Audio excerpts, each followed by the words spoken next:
عظمت پنجتن کے باب میں یہ بات روشن ہے کہ اللہ نے ان کی خاطر سب کچھ بنایا ہے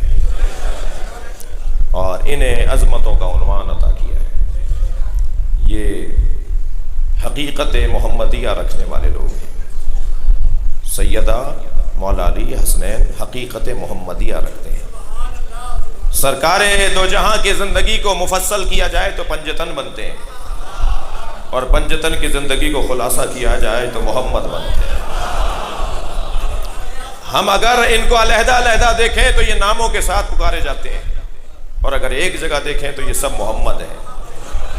ان سب کی حقیقت ایک ہی ہے، ان سب کا عنوان فضیلت ایک ہی ہے، اور حقیقت ایک ہے۔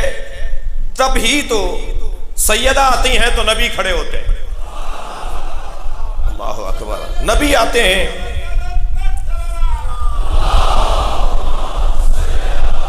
نبی آتے ہیں تو علی کھڑے ہوتے ہیں، اور علی آتے ہیں تو نبی کھڑے ہوتے ہیں، اور حسنین آ جائیں تو شانوں پر بیٹھتے ہیں۔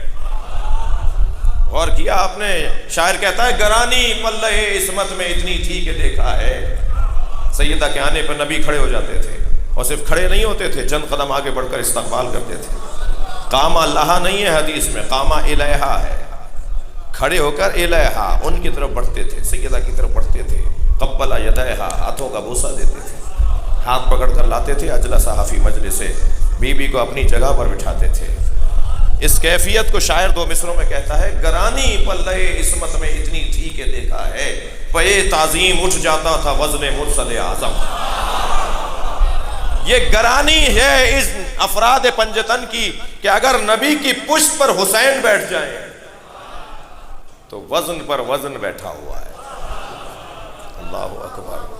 نبی اس وقت تک سر نہیں اٹھائیں گے جب تک کہ وحی الہی نہ آ جائے۔ یہ بچے کا لاڈ نہیں اٹھایا جا رہا، بلکہ یہ کار رسالت ہے۔ میرا محمد تو ہے ہی نہیں کچھ، وما محمد الا رسول۔ میرا محمد تو کچھ نہیں ہے سوائے رسول کے۔ ان کا جو کام ہے وہ رسالت کا کام ہے۔ تو جب حسنین کو شانے پر بٹھا رہے ہیں تو یہ نانا اور نواسے کا رشتہ نہیں ہے، بلکہ جیسے اللہ کا پیغام پہنچایا ہے یہ ایسے ہی حسنین کی محبت پہنچا رہے ہیں۔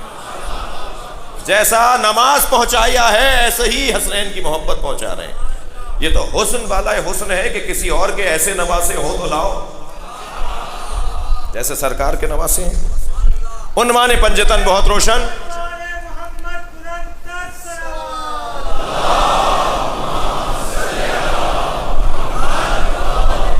اور اس باب عظمت میں عزیزو ایک نام مولا علی کا، جسے عنوان انفسنا قرار دیا، نبی جیسا وجود۔